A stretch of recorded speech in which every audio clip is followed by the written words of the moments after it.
A treatise on representational democracy. 1/30/2020.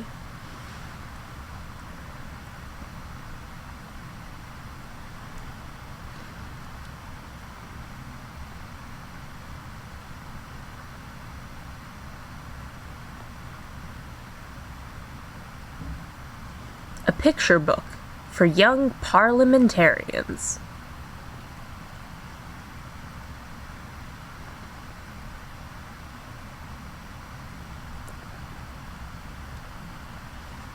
Chapter 1. Once upon a time, by the side of a river, there lived a simple farmer. His home was simple, his work was simple, and he was simple too. Life was simple for the simple farmer, and the simple life was good. However,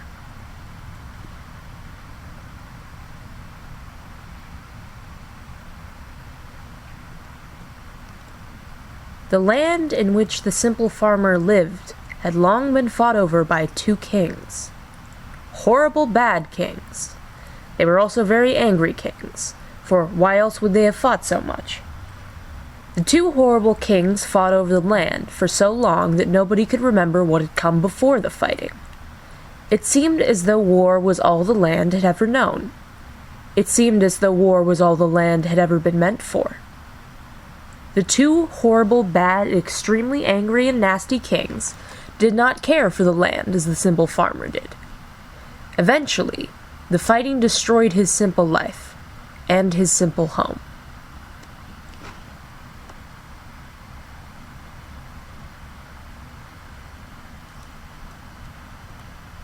The simple farmer decided he could not remain a simple farmer any longer. The two kings must be stopped. But the incredible power which they possessed, which had ruined his home and his simple life,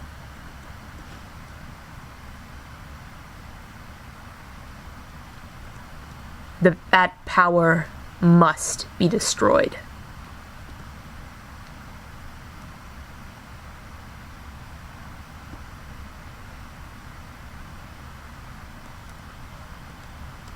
The quest, which seemed simple at first, was in fact not simple at all. Before long, the farmer was forced to leave the land he loved behind.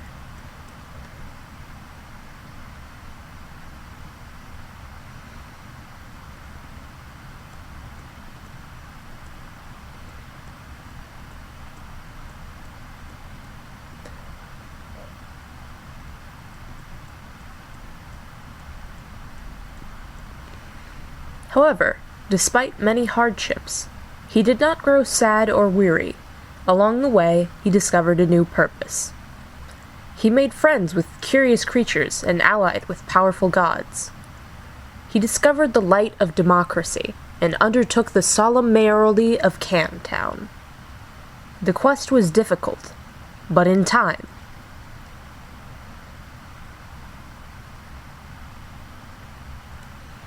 he succeeded.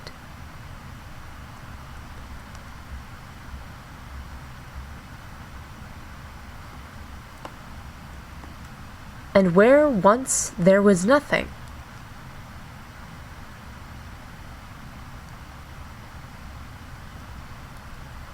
a new land was born.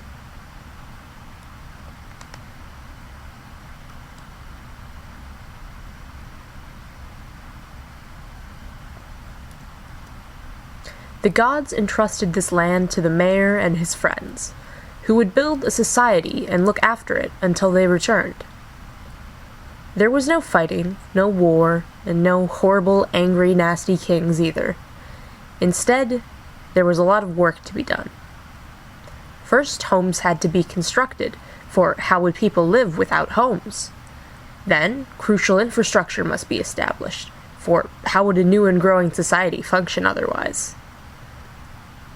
Next, a robust and comprehensive educational system must be devised, for how else would the new people learn? The problems seemed endless, difficult and challenging, but the mayor and his friends solved them all. There was one final problem that was more difficult and challenging than all the others. Who would govern this world, and how?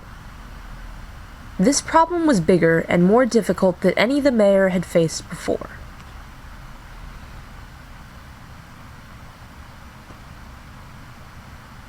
The problem was unfortunately compounded by the fact that when the topic of fair and effective governance is broached, most sparing intellects immediately assume a certain posture.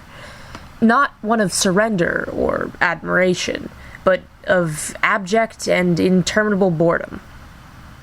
This fact makes it hard to treat such a fascinating subject with the proper amount of attention and enthusiasm. But we shall do our best to understand regardless. The interim government established to rule Earthsea in the Creator's absence consisted of 3 main branches, each with its own roles and responsibilities. The legislative branch was democratically elected parliament, known simply as the House. The House was divided into 4 quarters, one for each kingdom: human, troll, Carpathian, and consort. And each of the quarters consisted of an equal number of seats. The occupants of the seats participated in internal house votes to determine the planet's laws, and so on. Various political factions within each kingdom vied for election in their respective quarters, with the seat allocations being determined proportionally through the planet-wide general elections.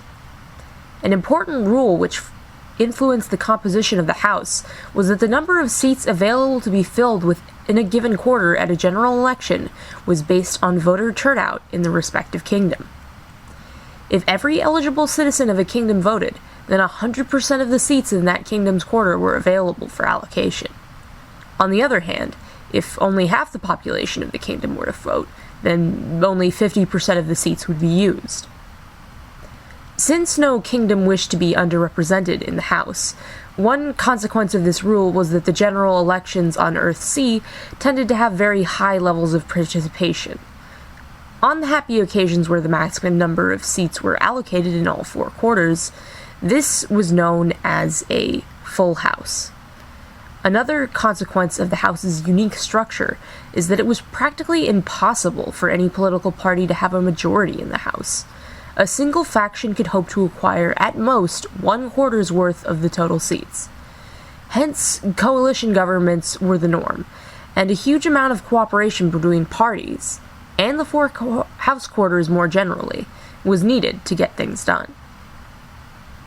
The House quickly evolved its own unique internal culture, as the ever-shifting body of elected officials worked tirelessly within its walls. A great deal of House-specific terminology and slang began to develop. For example, if a party took the vast majority of seats from their kingdom, one might remark that they had given no quarter. On the other hand, if the seat distribution in the House changed very suddenly at an election, officials might be heard complaining of the dreaded royal flush. Friendly and fair behavior was determined through a set of guidelines, known as the House Rules. Most of these rules dictated a basic level of etiquette and decorum, i.e., thou shalt not move thy neighbor's seat without asking, thou shalt not make fun of anyone for wearing an unusual hat, etc. The complete House Rules would take too long to list here, despite how interesting such an exercise would be. But particular attention should briefly be given to the consort kingdom. Without going into too much detail, consorts all tend to have significantly shorter lifespans than the other citizens of Earthsea. Because of this, a large number of house rules were dedicated to describing exactly what to do if a seat was vacated mid-term due to the death of its occupant. While the House wrote Earthsea's laws, the responsibility for interpreting and enforcing them would fall to the second branch of government. The Delivery of Justice, DOJ, was founded to keep the peace and arbitrate in all legal matters, and its members were the brave soldiers of God in this righteous crusade. They also took care of the mail. Overseen by the postal minister, the members of the DOJ carried out the duties of both legal scholars and delivery workers. A justice by mail court system handled all forms of litigation or dispute, all in triplicate and mailed first class. Bail was to be paid using the equivalent value in postage stamps. The DOJ's remit wasn't limited to questions of simple legality, though. In the interest of ensuring a just and equitable society, the delivery became an effective civil service responsible for such things as infrastructure, housing, work, and pensions, diplomacy, welfare. Of course, such a large organization needed systems to ensure that justice was carried out inside its walls as well as in the public sphere. That was where the union came in. The Parcel Luggers Union, PLU, remains the single greatest triumph of mayoral-era civilization. A collective of millions, all arranged with common purpose under the leadership of the Plutarchs, a truly magnificent workers' advocacy. All democratic, all plutocratic, nothing of its like will be seen again. While a truly astonishing feat of collective organization, the DOJ was not without its problems. In its heyday, the delivery was even more monstrously complex than the House, to the point where several major political movements to reform and reorganize it were established. The post-structuralists argued that a more robust internal framework would make the whole thing more efficient, while the postmodernists campaigned for the entire system be transferred to a digital medium. Each had only limited success. The last branch of government was the mayor's office. While its importance was technically somewhat lesser, nevertheless the officer of mayor still fulfilled a very crucial function, the office of mayor. And, of course, in time, excuse me, it would prove itself to be the most important function of all. Though the House was representative in a literal sense, and the DOJ operated purely on the interests of the people, still, there was a need for the citizens of Earth to feel embodied in an individual. They wanted to feel seen. And so the enviable task of maintaining public morale in a fully integrated socialist utopia fell to the mayoralty. Mayoralty. Appointed by the people directly, the mayor acted as a ceremonial figurehead for Earth in its early days. A brave champion of the light of democracy. The mayor enthused the masses with convivial spirit and inspired them in their common purpose to build a better world for the people who would come after them. It was to be no easy task, but it was to this task that our hero found himself best suited. For who that remained on Earth can inspire a greater legacy? And besides, the job was quite literally made for him. So, governing Earthsea was a complicated affair, and only became more convoluted over time. But the really important thing was that, despite all this complexity, it worked. It really worked. At one point, a whole field of mathematics was developed just to explain why the interim government worked so well, and they ended up proving it categorically. It was theoretically perfect. And for a time, it was literally perfect, too. The world was young, the people were happy, Earthsea was a paradise planet in the making. The gods couldn't have asked for better. One day, the mayor looked out of his window at the perpetually blue sky, and paused. It was many years since he had stood on the battlefield, and looked at the clouds, which had once offered visions of great and terrible things. He wasn't a simple farmer any longer. He was building something better, but as he gazed out over the city, something made his carapace shiver. A bitter chill came over him. And for a moment, though he could not yet understand why, the clouds above seemed like they were biding their time, waiting patiently for another portentous moment. Or perhaps, after telling the future for so long, they were simply curious. Maybe they, too, wondered what it would look like when everything fell apart.